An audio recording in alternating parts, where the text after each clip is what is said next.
দেখুন আজ মিডিয়া দেখুন মা সরস্বতী আগে ফুটপাতে নামছে পশ্চিমবঙ্গে আজকে মা সরস্বতী সনাতনীরা যদি এরপরেও না জাগে আমাদের আর কিছু বলার নেই। আজকে মা সরস্বতীকে হিন্দুরা মাইনরিটি বলে এখানে সরস্বতী পুজো হবে না, করতে দেওয়া হলো না। এই ঠাকুর এখন স্কুল থেকে বের করে নিয়ে আমরা যাচ্ছি রাস্তায় ফুটপাতে পুজো করবো।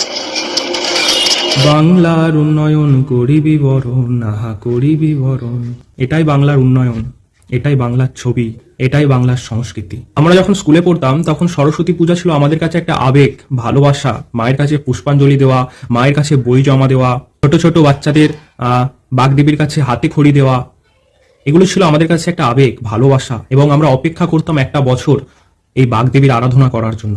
আমরা অপেক্ষা করে থাকতাম, আমরা দিন গুনতাম সরস্বতী পূজার জন্য, সরস্বতী পূজায় মায়ের কাছে পুষ্পাঞ্জলি দেওয়ার জন্য। কিন্তু এই বাংলা আর সেই বাংলা নেই।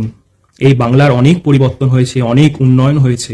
আমরা বিভিন্ন মানুষের কাছ থেকে শুনতে পাই যে আমাদের এই পশ্চিমবঙ্গের অনেক উন্নয়ন হয়েছে, বিশাল উন্নয়ন হয়েছে। কি উন্নয়ন হয়েছে? স্কুল থেকে প্রতিমাকে বাইরে বের করে দেওয়া হচ্ছে। কি উন্নয়ন হয়েছে? সরস্বতী পূজা করতে গেলে পারমিশনের দরকার হচ্ছে। কি উন্নয়ন হয়েছে?